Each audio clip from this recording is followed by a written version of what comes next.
तो आपण मानक पई मु आज छाड़ कहीं गोटे बढ़िया रेसिपीटे बनई। तो आपण मैंने निहाती रेसिपी की ट्राए करूँ जो मैंने नॉनवेज खाऊना। तो ये रेसिपी आपण मैंने बहुत बढ़िया लगे निहाती रेसिपी की देखो तो एमती बनईकी। तो स्पेशली छाड़ खाई बरा तरकारी आम बनातु। तो चलते आम रेसिपी स्टार्ट करनवा। तो देखो मुझे बुट डाली बरा तरकारी बनैबी। तो ये मुझे राति भिजई नी बुट डाली की।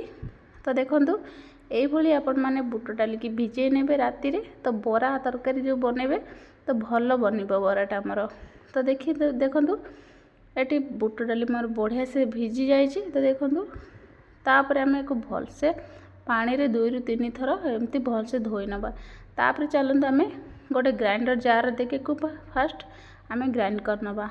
तो ये मुझे बुट डाली की पानी रू छाणी के ग्राइंड करनेबी। देखो बिल्कुल पानी देवेनी। तो बरा बनइबा पानी देले आमर बरा बनबनी। तो देखो बिना पानी रे मुझे डालीटा को तो ग्राइंड करने एमती प्लेन करने तो बरा बनब तो बढ़िया बरा बनब। तो देखो एमती प्लेन करने तापर आम गोटे जगह को बाहर करनवा। तो पानी देले कौन ना आमर बराटा भल बनबनी से पूरा बिना पानी रे आम डालीटा को ग्राइंड करनवा भलसे। तो देखो ये सब बढ़िया से मुझे ग्राइंड करने तापर आम जो आउ जो बाकी थिला मु भी ताकू सब ग्राइंड करने ये कर सारा पर ग्राइंडिंग। तापर देखो सबको भलसे मो हाथ में गोले नौची। तो गोले सारापर देखो ये 4 ରୁ 5 घंटा मुझे कवर देके रखिनेबी जो आमर डालीटा भलसे फुलीज। तो देखो 4 ରୁ 5 घंटा पर आमर डालीटा केते बढ़िया से फुली जाइए। तो बढ़िया से पूरा सॉफ्ट हो जाइए। गोटे चामच रे मुझे गोले नौची। तो तापर ये स्वाद अनुसार अधा चामच मुझे डाली रे जो ग्राइंड करती तापर पकई नौची। तापर ये अधा छोट चामच तो हल्दी गुंड पकई नौची। पकई सारा पर भलसे मु मिक्स कर नौची। आपण मैंने जदि ये बुट डाली बरा बनई ना तरकारी खाना तो निहाती रेसिपी की ट्राए करूँ बहुत बढ़िया लगे। तापर देखो आम गोले सारा पर आम ए बरा बनईदबा। देखो आपण मैंने जदि हाथ में बरा बनई ने जो चा छंका थी सहीटार बहुत बढ़िया बनब। तो चा छंकार मुझे अल्प टिके तेल लगे देछि। तो तापर छोट जे गोला करी मुझे चा छंकार दे दूची। तापर मझे मुझे कणा कर नौची जमी आम बरा बनाते सेमती कर नौची। तो तापर ये कर सारा पर आम जो कढ़ारे ये मु तेल दे देइथिली। तो तेल आमर भलसे ये गरम हो सारा।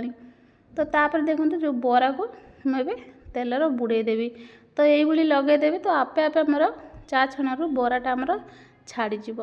तो देखो ये पूरा बढ़िया से आराम से आपण मैंने ये बनई पारे। तो हाथ में बनइबे तो बहुत बढ़िया हम।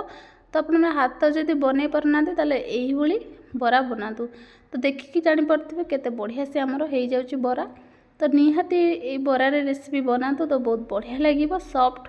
तो एमती भी आपण मैंने खाई पारे बराटा को। तो तरकारी करी भी खाई पारे। देखो 2 साइड जगह आम भलसे लाल हवा पर्यंत मुझे ओल्टे की फ्राए करने भी। तो एमती 2 साइड जगह फ्राए हो सारा पर देखो एमती फ्राए करने तो तरकारी जेहेतु आम बनइबा बरा तरकारी तो भल लगे। तो देखो फ्राए सारा पर मुझे सबको बाहर कर नौची। तो बाहर कर सारा पर बाकी जो सब आमर बरा थिला ताकू मुझे सब छाणी नौची। तो चलते एबे आम जो बरा तरकारी पे मसला बनई नवा। गोटे अधा चामच मुझे जीरा पकई नौची। गोटे चामच ये गोटा धनिया पकई नौची। तापर ये 2टा कंचा लंका गोटे बड़ सुखिला लंका आ गोटे छोट अदाटे मुझे पकई नौची। आ गोटे पियाज पकई नौची। आ गोटे बड़ रसुण ये पकई नौची। तापर देखो ये गोटे टमाटो को मुझे फाड़े पकाउची। आ फाड़े आम पछरे यूज करवा। तो तापर अल्प पानी देके भलसे गोटे ग्राइंड करने। तापर अल्प किसी धनिया पत्र पकई नौची बढ़िया बास्ना हम भल लगे। तापर ये तरकारी बनवाई देखो 2 ରୁ 3 चामच ये तेल पकई नहीं। तो तापर अल्प टिके कलर पे आम चीनी पकई नौ। तापर गोटे बड़ तेजपत्र पकई नौची। टिके कलर आसारा पर आम जो गोटे पियाज को ये पकई नवा फास्ट तेलर। पियाज किसी समय हो सारा पर आम जो अधा टमाटो रखी ताकू भी पकई नवा। किसी समय भाजी सारा पर ये अधा चामच लंका गुंड पकई नौची। आउ अधा चामच हल्दी गुंड पकई नौची। भलसे गोले आम जो मसला जो ग्राइंड करते ताकू भी पकई नवा। तो मसला पकई सारा पर मुझे 7 ରୁ 8 ମିନିଟ୍ ମସଲାଟାକୁ ଭଲସେ କଷି ନେଉଛି। ତ ତାପରେ ମୁଁ ଟିକେ ଘୋଡ଼େଇ ନେଉଛି, ଯେଉଁଥିପାଇଁ ଆମ ମସଲାଟା ବଢ଼ିଆ ସେ ଆମର ସିଝିଯିବ ଆଉ କଲର୍ ଆସିଯିବ ମସଲାର। ତାପରେ ଏଠି କଭର୍ କାଢ଼ିକି ମୁଁ ଏଠି ଗୋଳେଇ ନେଉଛି। ତାପରେ ଆମେ ଏଠି ସିଝେଇକି ରଖିଥିଲେ ବଡ଼ ସାଇଜ୍ର 2ଟା ଆଳୁ, ତାକୁ ଏବେ ମସଲା କଷି ହେଇସାରିଲା ପରେ ଆମେ ଏଠି ପକାଇ ନେଉଛନ୍ତି। ତ ଆପଣମାନେ ନିହାତି ଏଇ ପ୍ରୋସେସ୍ର ବରା ତରକାରୀ ବନାନ୍ତୁ ତ ବହୁତ ବଢ଼ିଆ ଲାଗିବ। ତାପରେ ଏଠି ଅଳ୍ପ ପାଣି ମୁଁ ଦେଇଦେଉଛି ମସଲାରେ। ତ ତାପରେ ଏଠି 2 ରୁ 3 ମିନିଟ୍ ଆଳୁ ମସଲାକୁ ମୁଁ ଏଠି କଷି ନେଉଛି। ତ ତାପରେ ଏଠି କିଛି କଟା ଧନିଆ ପତ୍ର ପକାଇ ନେଉଛି, ତାକୁ ଭଲସେ ମିକ୍ସ କରିନେଉଛି। ତ ଆମର ମସଲା କଲର୍ରୁ ଆପଣମାନେ ଜାଣିପାରୁଥିବେ କେତେ ବଢ଼ିଆ ହେଇଛି। ତ ନିହାତି ଭାବରେ ଏମିତି ବନାନ୍ତୁ।